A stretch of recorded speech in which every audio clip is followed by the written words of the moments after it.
दुष्ट लोग होते हैं वह कठोरता से ही मानते हैं, उनको समझाने के लिए कठोर व्यवहार करना आवश्यक है।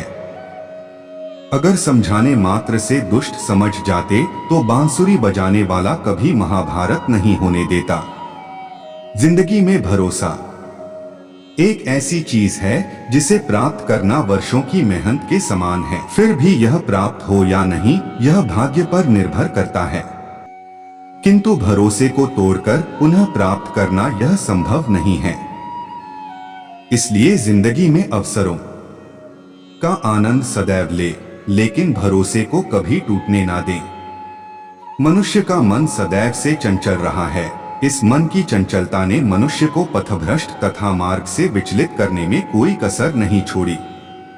जो व्यक्ति अपने मन को डोट नियंत्रण में नहीं रखता वह धीरे धीरे स्वयं का शत्रु बन जाता है। जो व्यक्ति सदैव हंसता खेलता मुस्कुराता रहता हो, अगर वह अपने स्वभाव से भिन्न हो जाए अर्थात चुप गुमसुम उदास रहने लगे, तो समझना उसके हृदय में एक पीड़ा है, उस पीड़ा ने उसे कमजोर बना दिया है।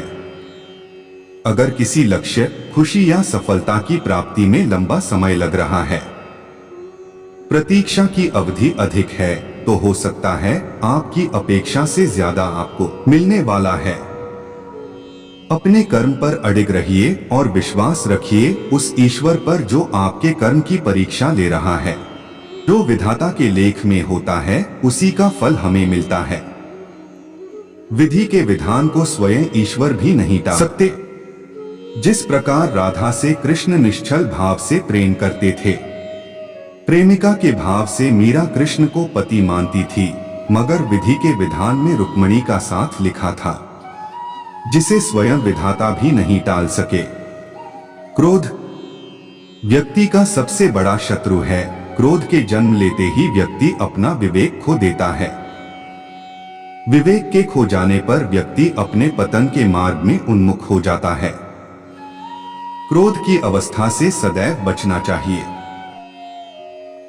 इस संसार में कुछ भी स्थायी नहीं है, ना ही सुख दुख और ना ही जीवन मरण, सब एक प्रक्रिया है।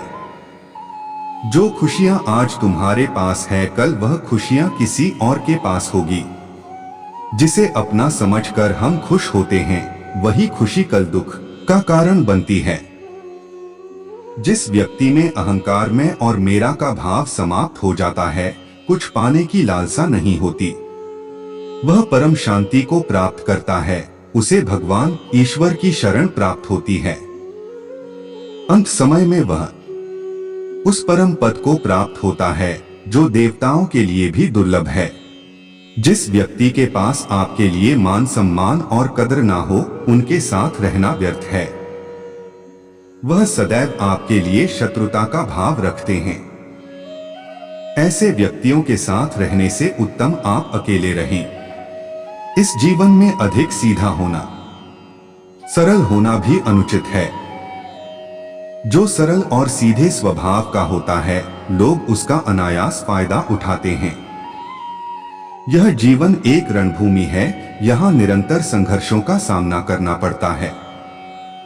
इस संघर्ष रूपी महाभारत में स्वयं अपना सारथी, अपना मार्गदर्शक और योद्धा बना होता है। दिव्यता को प्राप्त करने वाला व्यक्ति शक्तिशाली तब तक नहीं हो सकता जब तक वह दूसरों के हित में ना हो। वह व्यक्ति दूसरों को दिव्य बनाए, इसमें उसके शक्तिशाली होने का परिचय मिलता है। जिनकी किस्मत अच्छी होती है, जिनके पास किसी साधन की कोई कमी नहीं होती, वह थोड़ा सा भी कष्ट नहीं झेलते।